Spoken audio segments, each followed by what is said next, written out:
Very good morning to all my dear friends. मैं हूं Prashant Mawani. I hope you all are doing good. आज 31 मार्च 2022 है और ये जो फाइनेंशियल ईयर है उसका लास्ट डे है आज। कल से एक नए फाइनेंशियल ईयर की शुरुआत हो जाएगी, इज़न्ट इट।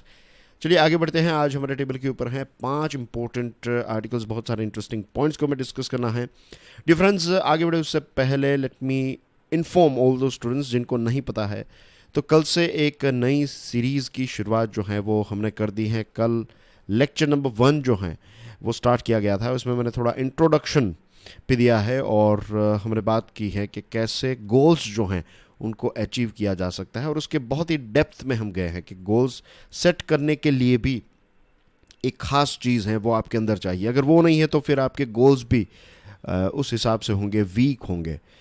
तो जितने स्टूडेंट्स ने देखा है, मैंने आपकी कमेंट्स पढ़ी, thank you very much for your encouraging comment. मुझे बहुत ही खुशी हुई कि आपको ये वीडियो जो है वो काफ़ी पसंद आया। एंड मैं आपको कह सकता हूँ कि ये एक ऐसी सीरीज़ होगी, it's going to be one of its kind. और आपको बहुत मज़ा आएगा। आपको बहुत सारी चीज़ें जो हैं वो सीखने को मिलेगी। Time management and personality development हैं, स्लीप का इम्पोर्टेंस, राइट, फ्री टाइम में क्या करें, क्या आपको ब्रेक लेना चाहिए। There are so means I can go on and on. इतनी सारी चीज़ें हम कवर करने वाले हैं and it will have a sort of lasting impact on everyone's life, right, for good of course. बहुत ही अच्छा इम्पैक्ट जो है वो होगा इस सीरीज़ के माध्यम से। तो नहीं देखा है ये वीडियो तो प्लीज़ गो थ्रू इट। और थोड़ी अलग स्टाइल है इसमें, राइट, उसमें फटाफट बात नहीं हो रही है, आराम से चीज़ों को हम डिस्कस कर रहे हैं। और जनरली क्या होता है कि आजकल यूट्यूब में यही चल रहा है कि सारी चीज़ों को फटाफट डिस्कस किया जाता है, लेकिन ये सीरीज़ जो है it's not going to be like that. It's going to be sort of one on one, one to one discussion जो होती है उस प्रकार की सीरीज़ ये होगी। Okay, let's move on to the first topic, shifting sands. The Hindu का ये आर्टिकल है। एक बहुत ही इंटरेस्टिंग मीटिंग हुई। इसराइल का जो नेगेव डेजर्ट है इसमें कुछ देशों की मीटिंग हुई। सबसे पहले तो हम इसराइल को लोकेट कर लेते हैं। As you can see here, ये ओमान है, यूएई है, Saudi Arabia, this is Iraq, ये रहा ईरान। जैसे थोड़े हम यहाँ इस दिशा में आगे बढ़ें, और आई एम श्योर आपको पता है कि ये अरेबियन सी है, और इस तरफ अगर आप आगे जाएंगे तो हमें आपका हमारा देश जो है भारत वो देखने को मिलता है। तो यहाँ पर है जॉर्डन, और जॉर्डन के बाजू में यू कैन सी दिस देश हियर इजराइल। यहाँ पर सीरिया भी है। आई hope you can see it, right. मैं थोड़ा जूम करके दिखा देता हूँ in case most of you would be watching from mobile screen, is it. तो ये रहा सीरिया और ये रहा इजराइल। अब इजराइल के मैप को देख लेते हैं। यहाँ पर हैं आपकी स्क्रीन पर इजराइल का मैप। तो ये रहा Syria, this is Jordan here. यहाँ पर इजिप्ट हैं, लेबनन यहाँ पर हैं, और एक दूसरा देश भी है, दिस इज ये वाला जो है this is called Palestine, right. और ये वाला पोर्शन भी पैलेस्टाइन का है। तो ये दो टुकड़े में है और बाकी का जो है ये इसराइल है। और तेल अवीव एक इम्पोर्टेंट सिटी है। अभी जेरूसलम जो है वो कैपिटल फिक्स नहीं हुआ है। मीन्स इसराइल कहता है कि जेरूसलम है, लेकिन वो विवाद में है। अगेन हम उन डिटेल्स में नहीं जा रहे हैं आज। और एक हाइफा सिटी है जिसका कनेक्शन भारत के साथ जुड़ा हुआ है। और ये रहा मेडिटरेनियन सी, राइट। तो ये कुछ बेसिक चीज़ें आपको पता होनी चाहिए। ओके, अब हम ये जो टॉपिक है it's all together different thing, right. ये तो जियोग्राफी की जो चीज़ें मैंने आपको बताई वो तो इम्पोर्टेंट है ही, लेकिन अब हम जियोग्राफी को साइड में छोड़कर इस विषय पर आते हैं। तो नेगेव डेजर्ट जो है इसराइल में, उसमें एक मीटिंग हुई। उसमें USA, UAE, Bahrain, Morocco number 4, Egypt number 5 end of course Israel number 6। तो ये 6 देशों के बीच में मीटिंग हुई। अब ये मीटिंग जो है इसमें क्या क्या चीज़ें डिस्कस की गई। सिक्योरिटी पार्टनरशिप, कि क्या ये 6 देशों के बीच में एक सिक्योरिटी पार्टनरशिप हो सकती है। फिर बी, ईरान वाला इश्यू, और इसके अलावा जो दूसरे इश्यूज़ हैं, ये सारी चीज़ों को डिस्कस किया इस पर्टिकुलर मीटिंग में। अब ये अपने आप में बहुत ही नई बात है। नई बात इसलिए है क्योंकि एक वक्त था जब ये सारे देश जो हैं, ख़ास करके मीन्स इसराइल के इजिप्ट के साथ, सीरिया के साथ, जॉर्डन के साथ, बाकी जो देश हैं सऊदी अरेबिया, यूएई एक्सेट्रा, तो ये सारे देशों के साथ जो है वो means it was like Arab versus Israel, इस प्रकार की सिचुएशन थी। और इतनी गंभीर सिचुएशन, इतने युद्ध हो चुके हैं कि मैं बताऊं आपको, इंडिया पाकिस्तान अगर मिलकर काम करें तो वो कितना आपको शॉकिंग लगेगा, वो कितना नया लगेगा, और जेन्युइनली काम करें दोनों देश मिलकर। अगर जस्ट इमेजिन कि इंडिया और पाकिस्तान ये कहें कि हमें ये झगड़ा छोड़ देना चाहिए, और सच में छोड़ देते हैं और सच में डिस्कशन स्टार्ट हो जाती हैं, तो ऐसे सिचुएशन जो हैं वो यहाँ पर हमें देखने को मिलती हैं। और ये जो समिट हुई है, मीटिंग हुई, उससे पहले नफ्ताली बेनेट जो प्राइम मिनिस्टर इजराइल के, वो इजिप्ट गए हुए थे, और उसके बाद वो अबू धाबी गए और वहाँ के इंपॉर्टेंट लीडर्स को मिले। 2020 में ये देशों के बीच में, यूएई और इजराइल के बीच में, एक अब्राहम अकॉर्ड्स हुआ। इसमें दूसरे देश भी शामिल हैं, लेकिन प्रीडोमिनेटली यूएई और इजराइल, और बाकी कुछ एडिशनल देश हैं जो अरबिक कंट्रीज़ हैं। तो अब्राहम अकॉर्ड में क्या तय किया गया, उसका बेसिक क्रक्स ये है कि जो पैलेस्टाइन का टेरिटरी वाला जो इश्यू है वो अब अरब इजराइल का प्रॉब्लम नहीं है। ये फाइनल डिस्कशन, यानी कि अब ये सारे देश जो हैं, यूएई एक्सेट्रा, ये पैलेस्टाइन और इजराइल के बीच में जो इश्यू चल रहा है उसमें दखल अंदाजी नहीं करेंगे। मिस्टर बेनेट रिपोर्टेडली प्रपोजिंग ए मिडल ईस्ट डिफेंसिव एनवलप। उन्होंने इस मीटिंग में, ये जो डेजर्ट में मीटिंग हुई अभी 6 देशों की, तो इसमें इजराइल ने ये प्रपोजल दिया कि एक मिडल ईस्ट डिफेंसिव एनवलप हम क्रिएट करें, और इजराइल जो है इसके लिए डिफेंस सिस्टम, खास करके मिसाइल डिफेंस सिस्टम जो है वो प्रोवाइड करने के लिए तैयार हैं। और ऑफ कोर्स उसके पैसे भी देने पड़ेंगे, मीन्स रिस्पॉन्सिबिलिटी शेयर करनी पड़ेगी सभी को। लेकिन ये जो कॉन्फ्रेंस हुई, नेगेव कॉन्फ्रेंस, ये अपने आप में एक बहुत ही नई चीज़ है कि पहले जो दुश्मन देश थे आज वो सिक्योरिटी की पार्टनरशिप कर रहे हैं, और यही एक ऐसा एग्जाम्पल है जिसके माध्यम से मैं कह सकता हूँ, और होपफुली लेट्स होप कि जल्द से जल्द ऐसा हो कि एक दिन आए जब इंडिया और पाकिस्तान जो हैं वो भी इस प्रकार की डिस्कशन करें, और जेन्युइनली होप करते हैं कि इंडिया और पाकिस्तान के बीच में प्रॉब्लम जो है वो हमेशा हमेशा के लिए ख़त्म हो जाए। ये हमारे देश के लिए और वहाँ के देश के लोगों के लिए बहुत ही अच्छी बात होगी, और पूरे रीजन के लिए एक अच्छी बात होगी। बट एनीवे, वो फ्यूचर की बात है। अभी क्या हुआ, तो ये जो पुराने दुश्मन हैं अब ये धीरे धीरे दोस्त बनते जा रहे हैं।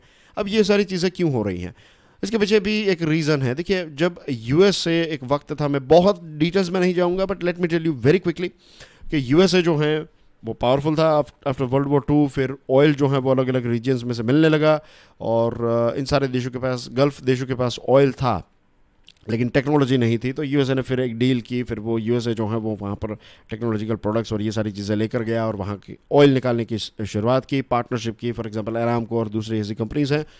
और धीरे धीरे फिर यूएसए ने अपने आर्म्स और सारी चीज़ें जो हैं यहाँ पर बेचने की शुरुआत की, क्योंकि यहाँ पर कुछ खटपट चल रही थी। तो यूएसए फिर धीरे धीरे इन सारे देशों को सिक्योरिटी प्रोवाइड करने लगा, और बदले में उनको ऑयल मिलने लगा। तो ये गिव एंड टेक जो है वो एक लंबे समय से चल रहा था।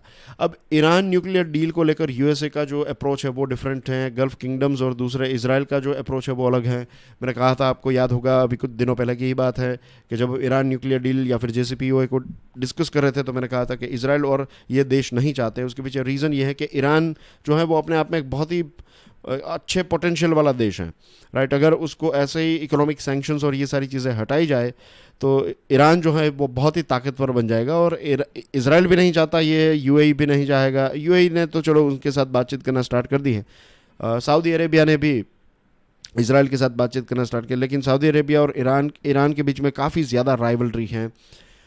तो ये सारे देश जो हैं वो नहीं चाहते हैं कि ईरान के ऊपर से सैंक्शंस हटें, और यूएसए ये कहता है कि अगर हम सैंक्शंस लगा कर रखेंगे और ईरान को कुछ नहीं करेंगे तो ईरान जो है वो न्यूक्लियर वेपन्स जो है वो नियरली डेवलप कर लेगा, और उसके बाद फिर उनको रोक पाना जो है वो नियरली इम्पॉसिबल। तो चीज़ें काफ़ी कॉम्प्लेक्स हैं यहाँ पर। तो यही कॉम्प्लेक्सिटी की वजह से क्या हुआ है कि ये सारे देश जो हम मीन्स कह रहे हैं कि अब यूएसए के ऊपर, सिर्फ यूएसए के ऊपर क्यों बैठे रहें, राइट, हम मिलकर कुछ करते हैं। यहाँ पर इस मीटिंग में यूएसए भी था, लेकिन ऐसा नहीं कहा है कि यूएसए के ऊपर निर्भर नहीं रहते हैं, but it's like a sort of इशारा है कि सिर्फ पहले यूएसए सारे देशों को सिक्योरिटी प्रोवाइड करता था, अब ये देश जो है वो मिलकर कहते हैं कि एक छोटा सा ग्रुप बना लेते हैं और हम अपने देशों की रक्षा कर सकते हैं, या फिर मिलकर अपने अपने रीजन्स की, पूरे रीजन की रक्षा करने के लिए एक टीम बनाते हैं।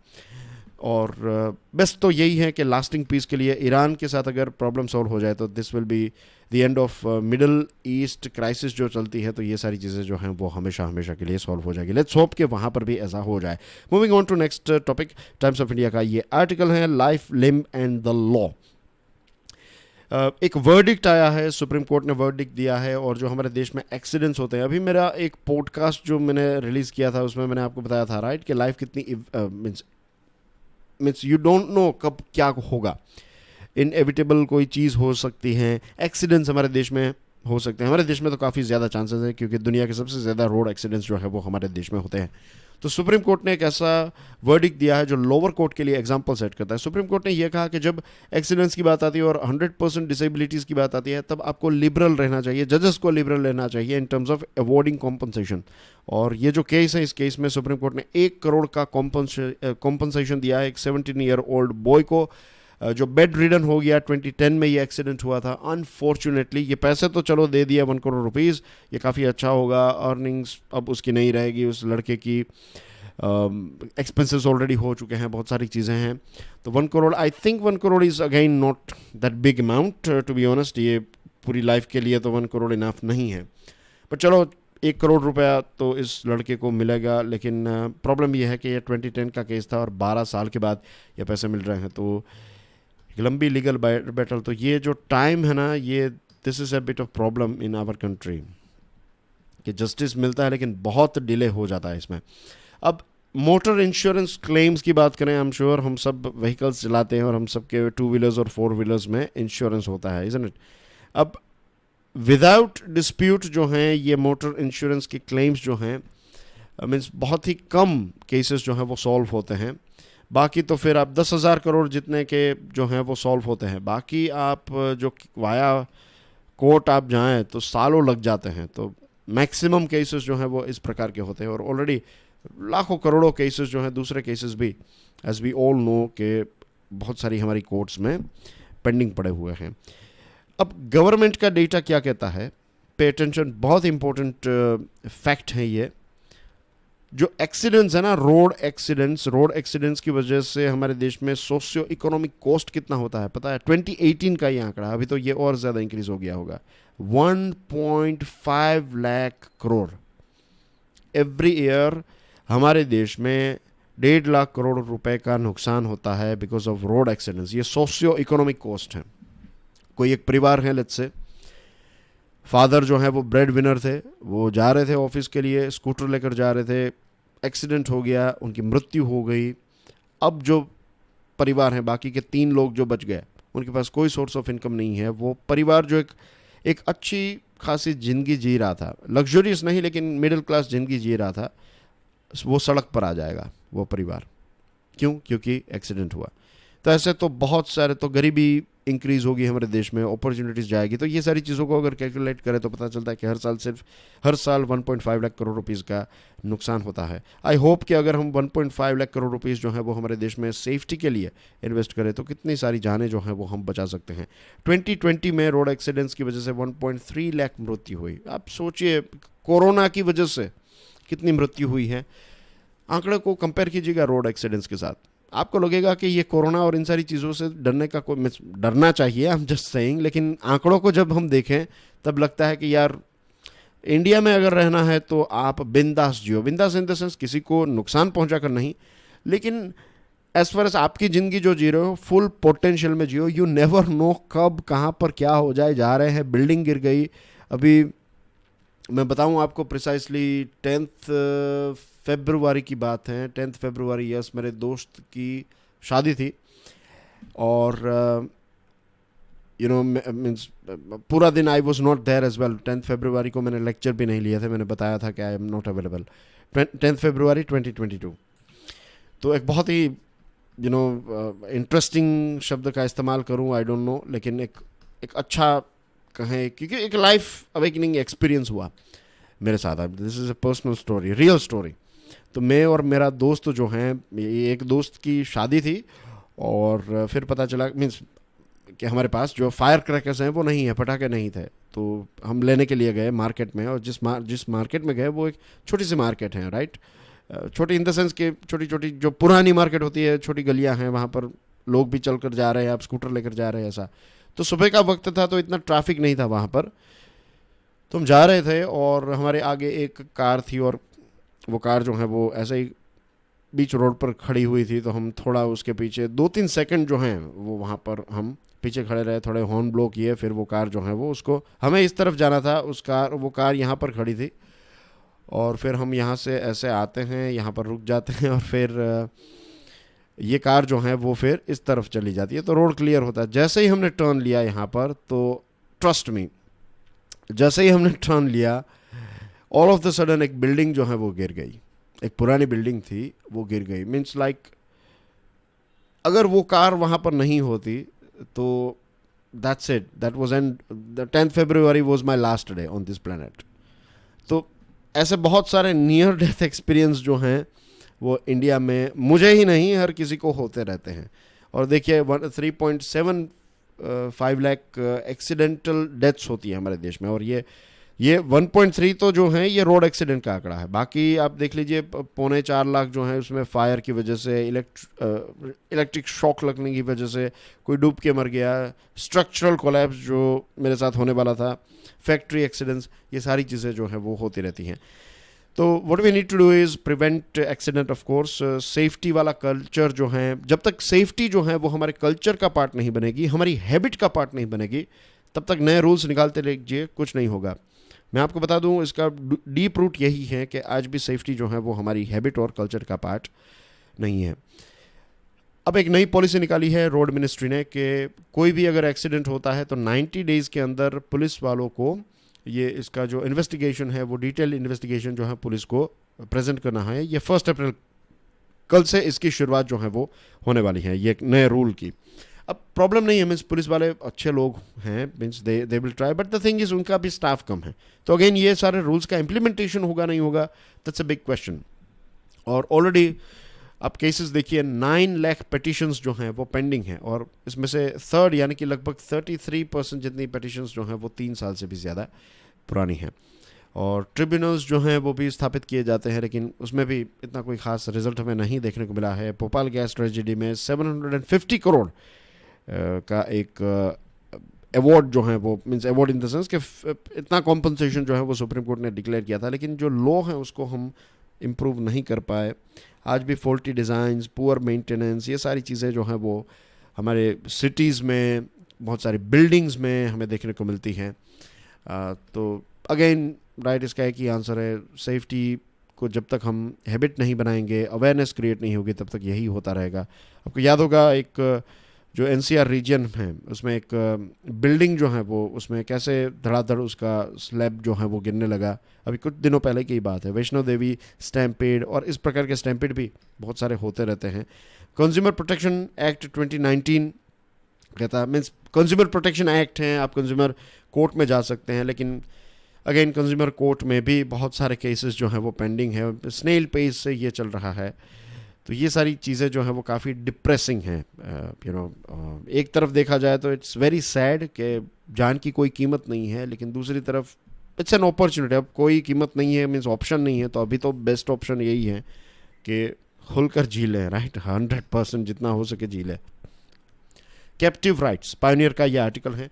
दिल्ली हाई कोर्ट ने डायरेक्टर जनरल जो प्रिजन्स के हैं, DG प्रिजन्स, तो उनको बुलाया और उनको पूछा है कि ये जो जेल्स हैं उसमें वायलेंस काफ़ी ज़्यादा होता है, डिसिप्लिन को एनकरेज करने के लिए क्या किया जा सकता है, वायलेंस को ख़त्म करने के लिए क्या किया जा सकता है, और फोर्स का बहुत इस्तेमाल, मारा पीटा जाता है जो प्रिजनर्स हैं उनको। कई लोगों का यही व्यू पॉइंट होता है कि एक व्यक्ति ने क्राइम किया है तो फिर बस जेल में डाल दो और उसको पनिशमेंट ही देते रहो। लेकिन jail is of course A punishment, लेकिन जेल सिर्फ पनिशमेंट के लिए नहीं है। जेल जो है वो एक ऐसा इंस्टीट्यूशन है जहाँ पर अगर किसी व्यक्ति को भेजा जाए तो वापस जब वो बाहर आए, वापस जब आप मार्केट में उसको मार्केट सोसाइटी में जब उनको रीलॉन्च करें, तब वो एक अच्छा इंसान बनकर बाहर आए। The main purpose of jail तो यही है। हमारे देश में क्या है कि एक बार कोई व्यक्ति जेल में गया, जब बाहर निकलता है तो वो फिर और ज़्यादा क्रिमिनल हो जाता है, उसके पास और ज़्यादा कॉन्टैक्ट्स हो जाते हैं, राइट। अच्छे अच्छे भाई लोगों को वो मिलकर आता है, उसको पता है यहाँ का भाई ये हैं वो हैं एक्सेट्रा, और इतनी पता नहीं गहरी दोस्ती यारी हो जाती हैं कि ये रिश्ता कभी नहीं टूटता। ऐसी चीज़ें हो जाती हैं, मैंने देखा है ऐसे लोगों को। अब कई बार मोबाइल फ़ोन्स निकलते हैं, वेपन्स निकलते हैं, ड्रग्स निकलते हैं, और फिर उनको पूछा जाता है, फिर मारपीट होती है, मीन्स पुलिस वाले उनको मारते हैं, ये सारी चीज़ें होती है। और कई लोग ऐसे भी होते हैं, Zen means being very practical, article में कुछ लिखा है दैट्स अ डिफरेंट थिंग, लेकिन कई लोग ऐसे भी होते हैं कि अगर आप उनको मारे नहीं जेल में तो फिर वो सुधरेंगे ही नहीं। मीन्स वो एक अलग ही लेवल के क्रिमिनल होते हैं उनकी एक अलग ही थिंकिंग होती है. आई डू अंडरस्टैंड कि वायलेंस इज़ नॉट गुड, लेकिन उनको डरा कर नहीं रखेंगे तो फिर वो तो एक गंदी मछली जो पूरे तालाब को ख़राब कर देती है, ऐसी सिचुएशन हो जाती है. दिल्ली में 16 जेल्स हैं, ओवर क्राउडेड हैं, अंडर स्टाफ्ड हैं, और ये सिर्फ दिल्ली की बात नहीं है. लगभग हमारे सारे जेल्स जो हैं ओवर स्टाफ्ड और ओवर क्राउडेड और अंडर स्टाफ्ड हैं. लिविंग कंडीशंस बहुत ही ख़राब हैं. हाइजीन की तो आपने फिल्में देखी होगी, संजू एक्सेट्रा, तो उसमें केसेस हम देखते हैं. तो हाइजीन जैसी कोई चीज़ ही नहीं है. और गैंगस्टरिज्म है कि जो कोई इस जेल में भी एक भाई होता है, उसके कपड़े धोना, दूसरे लोगों के कपड़े धोना, काम करना, ये सारी चीज़ें होती है. तो बहुत ही डिस्टर्बिंग, एक बहुत ही ख़राब जगह है. और कोई ऐसा रिक्रिएशन करने के लिए कोई ऐसी ख़ास फैसिलिटीज़ और ये चीज़ें भी नहीं है. यूनाइटेड नेशंस का 2019 का रिपोर्ट क्या कहता है कि ओवर क्राउडेड जेल्स जो हैं, फिर इलीगल फोर्स का इस्तेमाल होना, वायलेंस बहुत होता है, ये सारी चीज़ों से और ज़्यादा वायलेंस जो है वो फैलता है. और अगर आप किसी को सॉलिटरी कन्फाइनमेंट में रखते हैं, अब सॉलिटरी यानी कि अकेला जेल में काल कोठरी में बंद कर देना, तो उसके भी रूल्स एंड रेगुलेशंस हैं. लेकिन हमारे देश में कई बार ऐसा होता है कि लंबे समय से किसी व्यक्ति को काल कोठरी में रखा जाता है. ये बहुत ही इनह्यूमन है और बहुत ही गलत है. एक इंसान जो है वो पागल हो सकता है, मीन्स हो जाता है, मोस्टली तो हो ही जाते हैं पागल. तो ये बहुत ही, तो ये ऐसी बहुत सारी चीज़ें चल रही हैं. और मीन्स अब इनको अपग्रेड, लेकिन अगेन द थिंग इज़ कि जहाँ पर एक्सपेंसेस हैं, लाइक जेल जो है, it's a sort of expense, jail से कोई रेवेन्यू नहीं मिलता है, तो फिर ऐसी चीज़ों के ऊपर सरकार जो है वो उतना खास ध्यान भी नहीं देती है. वहाँ जहाँ से पैसे आएंगे, लाइक जीएसटी भवन जो हैं, उसकी बिल्डिंग टकाटक होगी, लेकिन ये जो हैं जेल्स और पुलिस स्टेशंस, ये सारी चीज़ें, तो उसमें आपको फैसिलिटीज़ जो हैं वो ना के बराबर देखने को मिलेगी. Thailand institute of justice global prison trends 2020 report जो है वो ये कहता है, जैसा मैंने आपको बताया कि जब आप रिलीज़ करें, रीइंटीग्रेट करें सोसाइटी में, तब वो एक बहुत अच्छा इंसान होकर बाहर निकले. ये लक्ष्य होना चाहिए जेल्स का. और बाकी तो बस यही है कि ये हमारी ख़राब जेल्स होने की वजह से जो क्रिमिनल्स हैं जो दूसरे देश चले जाते हैं, like let's say Vijay Mallya हैं, नीरव मोदी हैं, तो ऐसे लोग जब अपना केस चलता है उनकी फॉरेन की कोर्ट में, तो वो यही कहते हैं कि हमें भारत की जेल में रखा जाएगा और ये भारत की जेल्स जो हैं इसमें हमारे साथ इनह्यूमन ट्रीटमेंट होगी. और वो ये सारे यूके और दूसरे देश जो हैं उन्होंने यूनाइटेड नेशंस के कन्वेंशन को साइन किया है कि जेल्स जो हम ऐसे देशों में नहीं भेजेंगे हम जहाँ पर लोगों को इस प्रकार से ट्रीट किया जाए एक्सेट्रा. तो यहाँ के तो रिपोर्ट्स हर जगह पर हैं.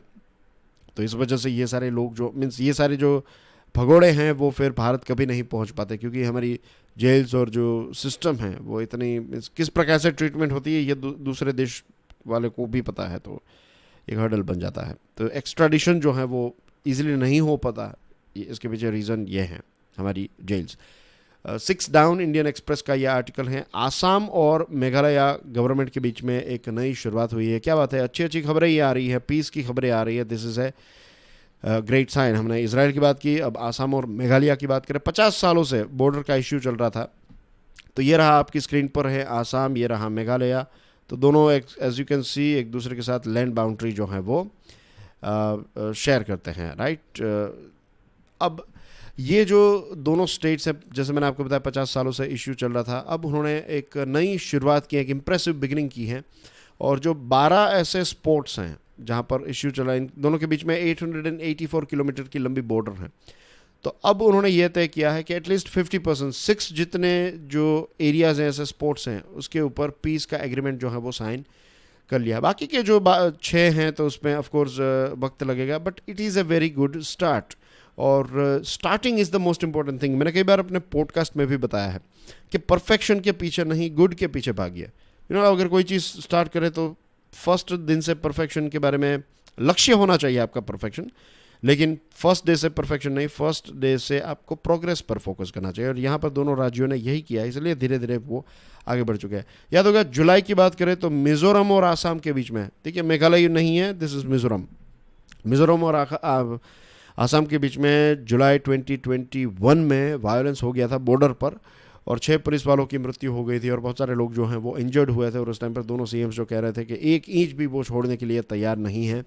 और बहुत सारे ऐसे जो बॉर्डर इश्यूज़ हैं, मीन्स हमारे देश के अंदर ही कुछ राज्यों के, खास करके नॉर्थ ईस्ट के, तो यहाँ पर जो ब्रिटिश राज था पहले और आसाम एक बड़ा स्टेट था, फिर धीरे धीरे आज़ादी के बाद जो है वो ट्राइबल्स को ध्यान में रखते हुए, लोकल कम्युनिटीज़ को ध्यान में रखते हुए कुछ छोटे छोटे स्टेट्स जो हैं वो बनाए गए। अब पोस्ट 1947 भी क्या हुआ, ये जो बॉर्डर्स हैं वो डिस्प्यूटेड रही और इसकी वजह से इश्यूज जो हैं वो आज भी चल रहे हैं। लेकिन ये जो आसाम मेघालय ने जो तरक्की की है इस दिशा में, तो ये एक बहुत ही सिग्निफिकेंट एग्जाम्पल रहेगा एंड आई होप के फ्यूचर में दूसरे जो नॉर्थ ईस्ट के स्टेट्स हैं उनके बीच में भी मीन्स ये एक गाइडिंग लाइट के तौर पर ये आसाम मेघालय वाला एकॉर्ड जो है वो काम करेगा और दूसरे राज्यों के बीच में जो बॉर्डर इश्यूज हैं वो भी जल्द से जल्द सोल्व हो जाएंगे, क्योंकि नॉर्थ ईस्ट की इमेज ये है कि यहाँ पर बहुत सारे कॉन्फ्लिक्ट चल रहे हैं और इसकी वजह से डायरेक्टली इसका टूरिज्म जो है वो अफेक्ट होता है और टूरिज्म की वजह से एम्प्लॉयमेंट, इनकम, ये सारी चीज़ें जो है वो अफेक्ट होती है। नेचुरल ब्यूटी से भरा पड़ा है नॉर्थ ईस्ट। अगर ये सारे प्रॉब्लम सॉल्व किए जाए, सेफ्टी एंड सिक्योरिटी इंक्रीज हो जाए, तो यहाँ की जो मीन्स इकोनॉमी जो है ना वो ऑल टुगेदर डिफरेंट लेवल पर ही चली जाएगी। मीन्स यहाँ का जनरली एक एक व्यक्ति जो है वो पैसे वाला बन जाएगा, अच्छी लाइफ जी पाएगा। और आज तो हम सस्टेनेबल डेवलपमेंट करेंगे तो एनवायरनमेंट को ध्यान में, एनवायरनमेंट को साथ में रखते हुए यहाँ पर तरक्की जो है वो हो सकती है। लेकिन उसके लिए security and peace is the most important things. जिस रीजन में सिक्योरिटी एंड पीस नहीं है वहाँ पर तरक्की नहीं हो सकती। India as a food response, the Hindu का ये आर्टिकल है, लास्ट आर्टिकल है। ग्लोबल हंगर की बात करें, ये एक चिंता का विषय बनता जा रहा है। अब देखिए कॉन्फ्लिक्ट, पॉवर्टी, इनइक्वालिटी, कोविड की वजह से और क्लाइमेट क्राइसिस ऑफ कोर्स, इन सारी चीज़ों की वजह से क्या हुआ पता है, 2015 में जितने लोग हंगर का शिकार थे उससे ज़्यादा लोग हंगर का शिकार अब बनते जा रहे हैं, उनकी चपेट में आते जा रहे हैं। 2014 के मुकाबले 2019 में 650 मिलियन लोग जो हैं उन्होंने क्रोनिक हंगर को फेस किया। ये 43 मिलियन लोग 2014 का जो आंकड़ा था उससे 43 मिलियन ज़्यादा है। तो लगभग 600 मिलियन 2014 में क्रोनिक हंगर को फेस कर रहे थे, 2019 में ये 650 को फेस कर रहे हैं। तो दिस इज़ बैड। और प्री कोविड अगर आप देखें तो it was 135 million pre Covid, इतना आंकड़ा था। अब देखिए 270 मिलियन हो चुका है। अब भारत का जो वासुदैव कुटुंबकम है, one this whole planet is one family, जो एक ट्रेडिशनल वैदिक हमारी जो एक संस्कृति रही है और फॉरेन पॉलिसी का भी इसको पार्ट बनाया गया है। तो इसमें यही है कि सभी देश जो हैं वो अगर मिलकर काम करें तभी हम ह्यूमैनिटी के लिए, इस दुनिया के लिए कुछ अचीव कर सकते हैं। तो ये गाइडिंग प्रिंसिपल के तौर पर ऑफ कोर्स काम करता है। जैसे मैंने आपको बताया कि 270 मिलियन पीपल जो हैं 2021 में कहते हैं कि उनको हंगर का सामना करा, उनको अर्जेंट फूड असिस्टेंस की आवश्यकता रही। और पेंडेमिक वन रीज़न है, क्लाइमेट चेंज है, देन अफगानिस्तान में जो हुआ, यूक्रेन में जो हुआ, तो अब ये आंकड़ा जो है वो और ज़्यादा इंक्रीज़ हो सकता है, which is very unfortunate. 150 million बच्चे जो हैं वो स्टंटेड हैं, 50 मिलियन वेस्टेड हैं, और 2 में से 1 चाइल्ड की बात करें तो 2 बिलियन एडल्ट्स और 2 में से 1 बच्चा जो है तो वो माइक्रो न्यूट्रिएंट डेफिशिएंसी का शिकार रहता है। तो अब देखिए फूड कितना पैदा होता है लेकिन मैनेजमेंट और डिस्ट्रीब्यूशन जो है वो पर्याप्त नहीं है। आपको याद होगा इस विषय को हमने डिस्कस किया था कि वाया पाकिस्तान भारत ने गेहूं जो है 50,000 मेट्रिक टन भारत गेहूं जो है वो अफ़गानिस्तान को पहुंचाने वाला है, और इसके ट्रक्स जो हैं वो वाया पाकिस्तान भारत ने भेजे। अटारी से हमने, अटारी वाघा बॉर्डर जो है वहाँ से इसको सेंड करने की शुरुआत की। तो ये एक अपने आप में एक बहुत ही पॉजिटिव स्टेप था, और वीनों के अफ़गानिस्तान के लोग जो हैं उनके प्रति भारत का एक लगाव है ट्रेडिशनली, और दूसरे क्षेत्रों में भी हमने उनकी मदद की है। इससे पहले का जो साल था तो उसमें 75,000 मेट्रिक टन गेहूं पहुंचाने की बात जो है मीन्स ये भारत ने मदद की। और अब हम देखते हैं तो Africa, Middle East, West Asia जैसे जो अलग अलग रीजन्स हैं, तो वहाँ पर नेचुरल कैलेमिटीज़ या फिर पेंडेमिक या फिर जो झगड़े चल रहे हैं, तो इस यहाँ पर भी बहुत सारे देशों को भारत जो है वो खाने पीने की चीज़ें जो है वो प्रोवाइड करता है। एक वक्त था जब हमें खाने पीने की चीज़ें मिलती थी दूसरे देशों से, आज ऐसा आ गया है कि हम ज़्यादा प्रोडक्शन कर रहे हैं और दूसरे देशों तक खाने पीने की चीज़ें जो हैं वो पहुंचा रहे हैं। तो ये एक अच्छी बात है कि भारत जो है वो देशों की मदद कर रहा है, इसमें कोई गलत बात नहीं है। One of India's greatest contributions to equity in food is its National Food Security Act 2013 में इसको लॉन्च किया गया. फिर targeted public distribution system, mid day meals, integrated child development services, ये सारी चीज़ों ने एक पॉजिटिव रिजल्ट हमारे देश में डेफिनेटली क्रिएट किया है. और इंडिया की जो फूड सेफ्टी नेट्स हैं ये 1 बिलियन लोगों तक, 1 बिलियन से भी ज़्यादा लोगों तक पहुंचती हैं. इसके साथ 2020 में प्रधानमंत्री गरीब कल्याण अन्न योजना को लॉन्च किया गया था ड्यू टू कोविड-19 और इसके लिए 2.6 ट्रिलियन रुपीस जो हैं उसका आउटले रखा गया. काफ़ी अच्छे रिजल्ट्स हैं. और एक सिप्री हैं, Stockholm International Peace Research Institute, कई बार वेपन्स को लेकर ये रिपोर्ट इनका लॉन्च होता है. तो इस सिप्री का कहना यह है कि वर्ल्ड फूड प्रोग्राम जो हैं, ये प्रोग्राम ये यूएन की चलाता जो प्रोग्राम है, तो इस प्रोग्राम के माध्यम से और सारी जगहों पर पीस क्रिएट होता है. यह पीस की कंडीशन जो है वो क्रिएट करता है. और नोबेल प्राइज़ भी दिया गया WFP को 2020 में. और यही हैं ये जो WFP के जो एक इम्पोर्टेंट प्लेयर हैं, उन्होंने इस आर्टिकल को लिखा आज के द हिंदू में. और वो यही कह रहे हैं कि भारत का जो वासुदैव कुटुंबकम है, like leave no one behind, सबका साथ सबका विकास और वासुदैव कुटुंबकम, इन दोनों चीज़ों को लेकर हमें आगे चलना चाहिए, दुनिया को आगे चलना चाहिए. और ह्यूमैनिटेरियन एजेंसी मीन्स ये जो ह्यूमैनिटेरियन क्षेत्र में काम करने वाली जो एजेंसीज हैं, NGOs हैं, दूसरे देश जो हैं, उनके साथ मिलकर we have to fight this hunger. क्योंकि सस्टेनेबल डेवलपमेंट गोल्स 2030 तक जो अचीव करने हैं, उसका गोल नंबर 2 जो है दैट इज़ ज़ीरो हंगर. और वो तभी हम अचीव कर पाएंगे जब सारे देश जो हैं वो मिलकर काम करेंगे तब. Now let's see questions. MCQ की बात करें तो कल जो प्रश्न पूछा था बिम्स्टेक वाला, तो इसका आंसर है 1997. आप में से बहुत सारे स्टूडेंट्स ने इसका राइट आंसर जो है वो प्रोवाइड कर दिया है. 14 पिलर्स से इसकी शुरुआत की थी, अब उसको डिवाइड बाई 2 करके 7 पिलर्स जो हैं वो किया जाएगा और हर एक देश को लीड कंट्री बनाया जाएगा. राइट, ये तो आपको पता ही है. आज का क्वेश्चन है, ऑस्ट्रेलिया की जो ग्रेट बैरियर रीफ है उसमें ब्लीचिंग हो रही है, यानी कि डैमेज हो रही है. तो एनुअल इकोनॉमिक वैल्यू जो है वो कितनी है, कितनी जो ट्रेड एंड टूरिज्म में कंट्रीब्यूशन होता है, goods and service, trade and tourism, तो कितना है, how much in annual economic value do coral reefs generate globally through goods and service, trade and tourism. ये 4 ऑप्शंस है आपकी स्क्रीन पर. And that's everything from my side. I will see you soon with financial news analysis. फिर जो नई series है उसका भी एक इंटरेस्टिंग लेक्चर हम डिस्कस करने वाले हैं, इंटरेस्टिंग पॉइंट आपके साथ डिस्कस करूँगा. And there are some other things as well. So that's everything from my side for now. I'll see you soon. Stay tuned. Stay curious. Jai Hind.